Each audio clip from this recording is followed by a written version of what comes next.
Welcome to Shri Shripur. આજે આપણે બનાવીશું નેટ ઢોસા। ઢોસા તો આપણે ઘણી અલગ અલગ પ્રકારના બનાવતા જોઈએ છીએ, પણ અત્યારે મેં તેનું નામ આપેલું છે નેટ ઢોસા। તમે તેને કોઈ ભી નામ આપી શકો। ઢોસાના બેટરથી જ બનાવેલા છે અને ઢોસા જ છે। આમાં પહેલાં કબાબ બનાવીશું, તો ચાલો બનાવવાની શરૂઆત કરીએ। તો તેના માટે અહીંયા મેં અડધો કપ બાફીને વટાણા લીધેલા છે, એક મીડિયમ સાઇઝની ડુંગળી, 2 ચમચી ફણસી તેને પણ બાફી લીધેલી છે, 1 કપ છીણીને ગાજર લીધેલું છે, 1 કપ કોબીજ, 1 ચમચી આદુ લસણની પેસ્ટ, 1 ચમચી મરચાં, જરૂર પ્રમાણે બ્રેડ ક્રમ્સ, 2 ચમચી બેસન, 10 થી 15 નંગ ફુદીનાના પાન લીધેલા છે, 1 નાની ચમચી ચાટ મસાલો, 1 નાની ચમચી આખું જીરું, 1 નાની ચમચી કસૂરી મેથી, 1 ચમચી લાલ મરચું પાવડર, સ્વાદ પ્રમાણે મીઠું, 1 ચમચી ધાણા જીરું પાવડર, 1 નાની ચમચી હળદર, 1 નાની ચમચી આમચૂર પાવડર। આમચૂર પાવડર ન લેવો હોય તો તમે લીંબુ પણ લઈ શકો છો। 4 નંગ બાફેલા બટેટાનો માવો બનાવી લીધેલો છે અને 2 ચમચી કોથમીર અને 2 ચમચી તેલ જોશે। અને ઢોસા છે તો ઢોસા બેટર પણ જોશે। તો પહેલાં આપણે કબાબ બનાવીશું। તો તેના માટે એક પેન લીધું છે, તેમાં 2 ટેબલસ્પૂન તેલ નાખેલું છે। તેલ થોડું ગરમ થાય એટલે તેમાં આખું જીરું નાખીશું। હવે તેમાં કટ કરેલી ડુંગળી પણ નાખીશું, સાથે જ રફલી કટ કરેલા મરચાં પણ નાખીશું।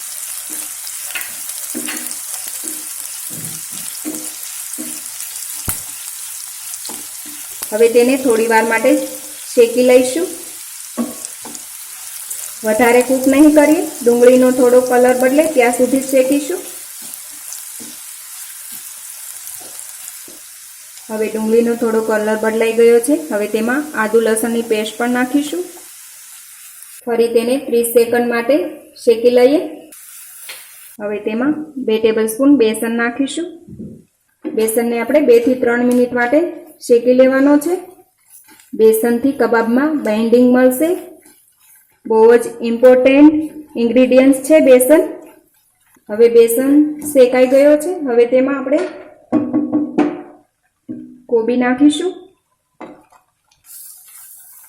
ગાજર પણ નાખીશું, ફણસી પણ નાખીશું। ફણસી આપણે બાફીને જ લીધેલી છે।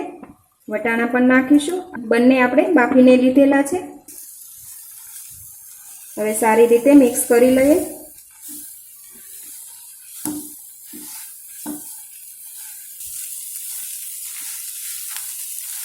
આમાં તમને ભાવતી કોઈ પણ સબ્જી લઈ શકો છો।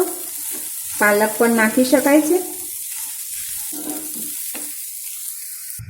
સ્વાદ પ્રમાણે મીઠું નાખીશું, લાલ મરચું પણ નાખીશું, હળદર પણ નાખીશું, આમચૂર પાવડર, અત્યારે મેં આમચૂર પાવડર લીધેલો છે, તમે લીંબુનો રસ પણ નાખી શકો છો, ચાટ મસાલો, ધાણા જીરું પાવડર, ગરમ મસાલો, કસૂરી મેથી।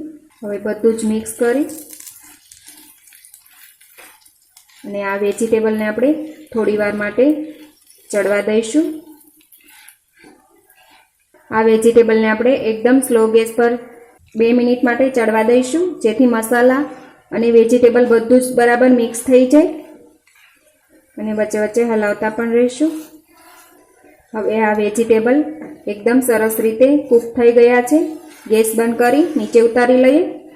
હવે આ વેજીટેબલ થોડું ઠંડુ થઈ ગયું છે, તેને આપણે મિક્સર જારમાં નાખીશું।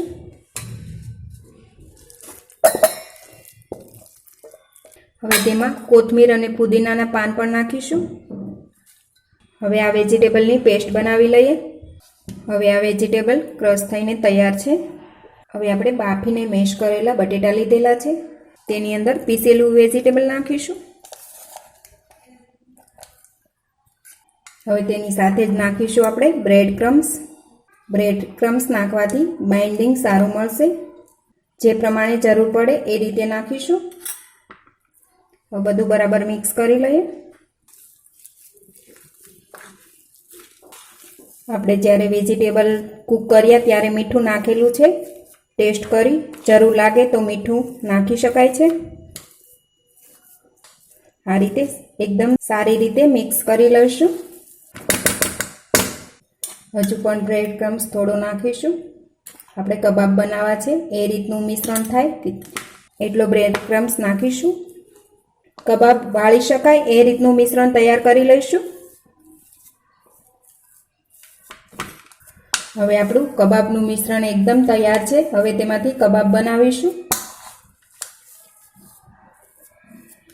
અત્યારે આપણે ઢોસા માટે કબાબ બનાવી રહ્યા છીએ, તો તેને થોડા લાંબા બનાવીશું. ગોળ નહીં બનાવીએ પેટીસની જેમ. આ રીતે બનાવીને તૈયાર કરીશું. આ જ રીતે આપણે બધા જ કબાબ તૈયાર કરીશું. કબાબ આપણા બધા જ તૈયાર છે. હવે તેને સેલો ફ્રાય કરીશું. હવે એક કઢાઈ લઈ તેમાં આપણે તેલ લીધેલું છે. તેલને આપણે થોડું ગરમ થવા દઈશું. તેલ ગરમ થઈ ગયું છે. તેમાં કબાબ મૂકીશું.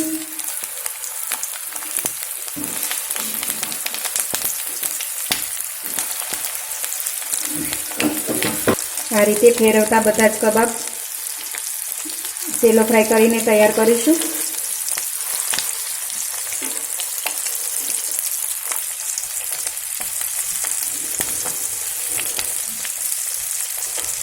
હવે આ કબાબ સેલો ફ્રાય થઈ તૈયાર છે. તેને પ્લેટમાં નીકાળી લઈએ.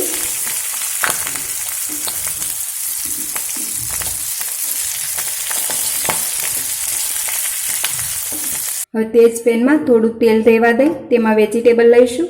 મોટી કટ કરેલી ડુંગળી લીધેલી છે.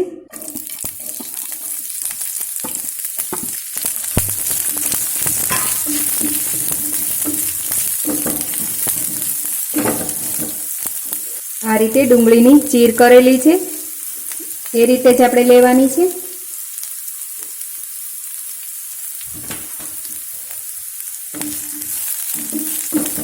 થોડી ડુંગળી શેકાય એટલે તેમાં કેપ્સિકમ નાખીશું. અત્યારે મેં ગ્રીન કેપ્સિકમ લીધા છે. તમે રેડ, યલો એ રીતે ત્રણેય કલરના પણ લઈ શકો છો. કોબી પણ નાખીશું.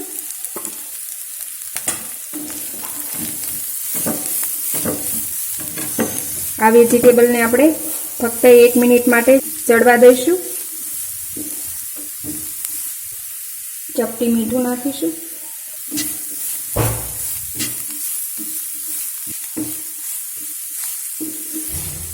હવે આ વેજીટેબલ શેકાઈ ગયા છે. ગેસ બંધ કરી નીચે ઉતારી લઈએ. હવે આપણે કબાબ તૈયાર થઈ ગયા છે. વેજીટેબલ પણ શેકીને તૈયાર કરી લીધેલું છે.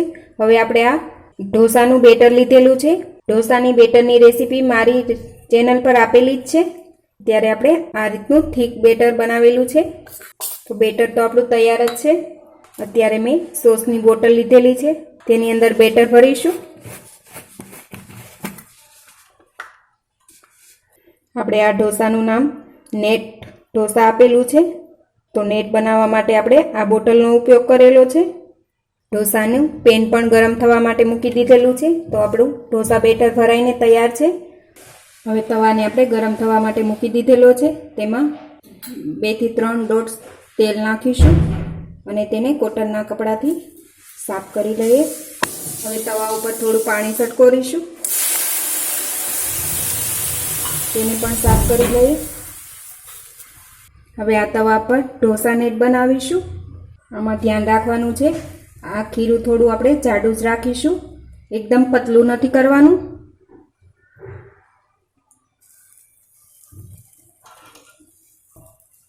આ રીતે નેટ બનાવી લઈએ.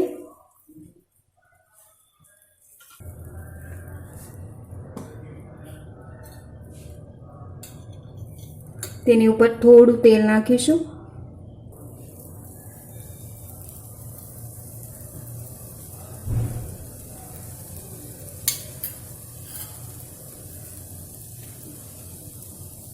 આ નેટ આપણે થોડી જાડી જ રહેવા દેવાની છે. એકદમ પતલી નથી બનાવવાની.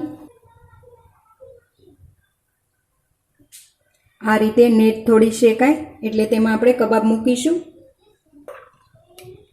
ઉપર થોડી નાળિયેરની ચટણી પણ મૂકીશું. હવે તેના ઉપર આપણે શેકીને તૈયાર કરેલા વેજીટેબલ પણ મૂકીશું. તેને આપણે ટાઈટ રોલ બનાવી દઈએ.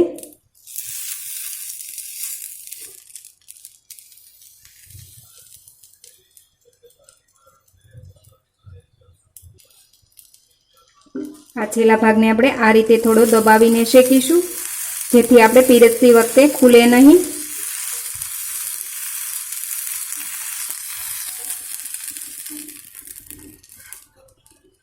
હવે આપણો આ એક નેટ ઢોસા તૈયાર છે.